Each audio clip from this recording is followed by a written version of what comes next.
Hello everyone, प्रज्ञा empower studies में आपका स्वागत है। आज हमारा टॉपिक है साझा या पार्टनरशिप। इसके क्वेश्चन हम स्टार्ट करने वाले। तो देखिए, क्वेश्चन है, एबीसी ने मिलकर साझे में एक व्यापार आरंभ किया। एबीसी मतलब तीन व्यक्ति जिन्होंने एक व्यापार आरंभ किया साझे से, पार्टनरशिप से। क्रमशः 3,60,000 रुपए एक ने लगाए, ए ने 3,78,000 रुपए लगाए बी ने, तथा 4,14,000 रुपए लगाए सी ने, है ना। वर्ष के अंत में कुल 3,84,000 रुपए के लाभ में से सी को कितना धन मिलेगा। वर्ष के अंत में मतलब इसका मतलब है कि तीनों ने क्या किया, समान समय के लिए पैसा लगाया है ना, क्योंकि तीनों ने वर्ष के अंत में ही देखा है प्रॉफिट को, तीनों ने समान समय के लिए लगाया है। तो स्टार्ट करते हैं। हाँ, देखो,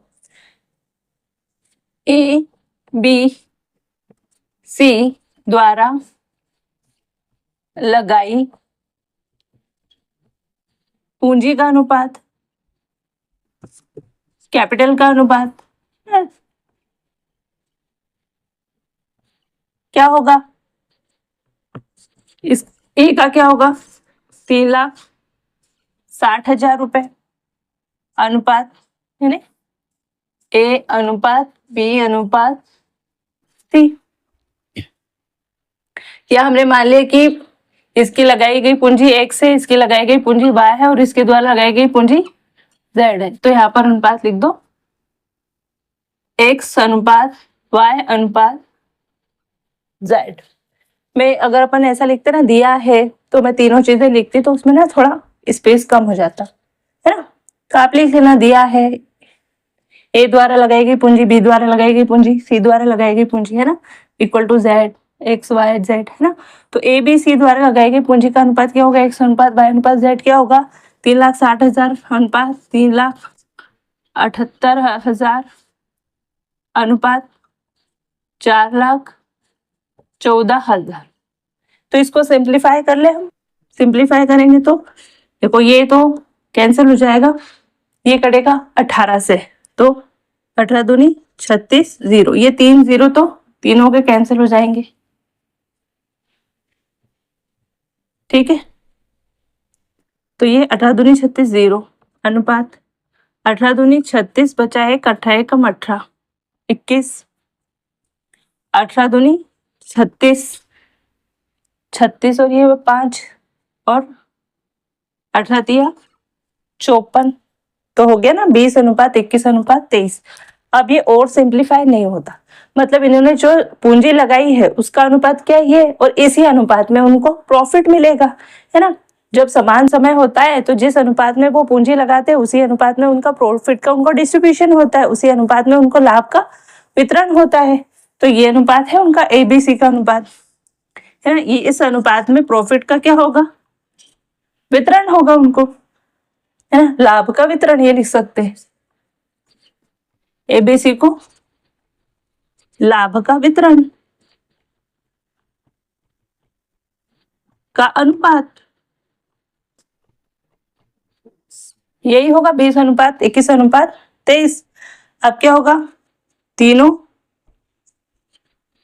पदों का योग, यानी इन तीनों का योग क्या होगा, 20 प्लस 21 प्लस 23, तो क्या होगा 64, ठीक है। अब देखो, अगर ये 64 रुपीज होता तो उसमें से 20 रुपए ए को मिलते, 21 रुपए बी को मिलते और 23 रुपए सी को मिलते। क्यों, क्योंकि इसी अनुपात में उन्होंने पूंजी लगाई है।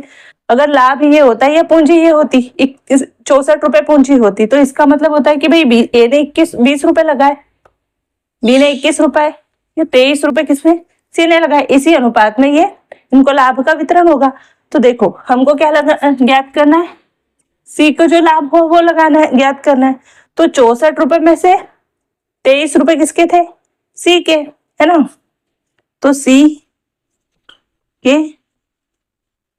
का लाभ क्या होगा, लाभ जितना सी को लाभ मिलेगा वो क्या होगा, कितने में से लाभ, इतना, है ना। तो हम यहाँ लिख सकते हैं कि वर्ष के अंत में कुल लाभ, या आप यहाँ लिखो, यहाँ लिख दीजिए वर्ष के अंत में कुल लाभ क्या है, 3,84,000, यही है रुपए। तो सी का भाग कितना होगा, कितना होगा, जब सी को 64 में से 23 रुपए मिल रहे हैं तो इसमें से कितने मिलेंगे, ज्यादा ही मिलेंगे, 64 में से 23 मिल रहे, है ना। तो इसमें से कितने मिलेंगे, ज्यादा, ज्यादा के लिए होता है गुणा, ठीक है। तो अब हम इसको काट लेते हैं। तो ये 16 चौक 64 काटो, 16 दूनी 32, 16 चौक 64, ये 3 जीरो तो रहेंगे, ठीक है। ये 4 1 4, 4 6 24, तो फिर ये 6,000,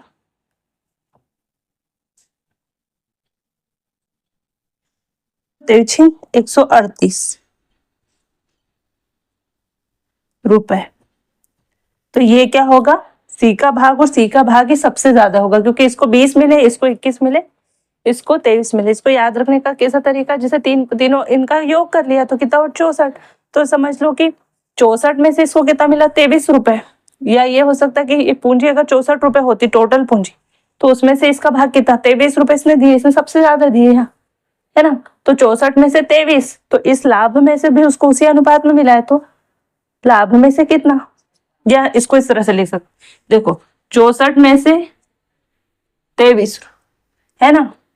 तो ये क्या है, 384,000 में से कितना, अब इसका क्रॉस मल्टीप्लाई करेंगे इसको ऐसा, तो ये कहाँ हो जाएगा, ये क्वेश्चन मार्क इधर, ये कहाँ जाएगा, 23 इंटू ये ऊपर हो जाएगा 384,000, और ये क्या 64 कहाँ हो जाएगा नीचे। तो आपका फॉर्मूला तो आपको ये मिल जाएगा, ठीक है। तो इसको हम कर देते हैं अभी इरेज, है ना। तो ये यही चीज है कि 64 में से 23, तो 64 में से 23, तो इतने में से कितना, तो ज्यादा होगा भाई, 64 में से 23 है तो इतने, तो ये तो हजार लाख में से ज्यादा होगा, मल्टीप्लाई कर दिया, निकल गया, ठीक है। तो आई होप ये क्वेश्चन आपको समझ में आ गया होगा, बिल्कुल इजी है। बस क्या है कि समान कैसा है, वर्ष के अंत में हम उन्होंने देखा है प्रॉफिट मतलब समान समय के लिए लगा है, इसलिए एबीसी द्वारा लगाई गई पूंजी का अनुपात, इसी अनुपात में उनको क्या मिलेगा, प्रॉफिट का वितरण होगा, प्रॉफिट उनको डिस्ट्रीब्यूट होगा। तो हमने ये मान लिया कि भाई ये ए ने कितनी पूंजी लगाई थी, बी ने ये और जेड ने ये और सी ने जेड, एक्स वाई जेड का अनुपात हमने इसको मान लिया एक्स वाई जेड, और इसका इनका अनुपात है उसको सिंप्लीफाई कर लिया और उसका क्या कर एडिशन किया और उसमें से निकाल लिया, है ना। तो मिलते हैं नेक्स्ट वीडियो में, तब तक के लिए जय हिंद जय भारत, थैंक यू।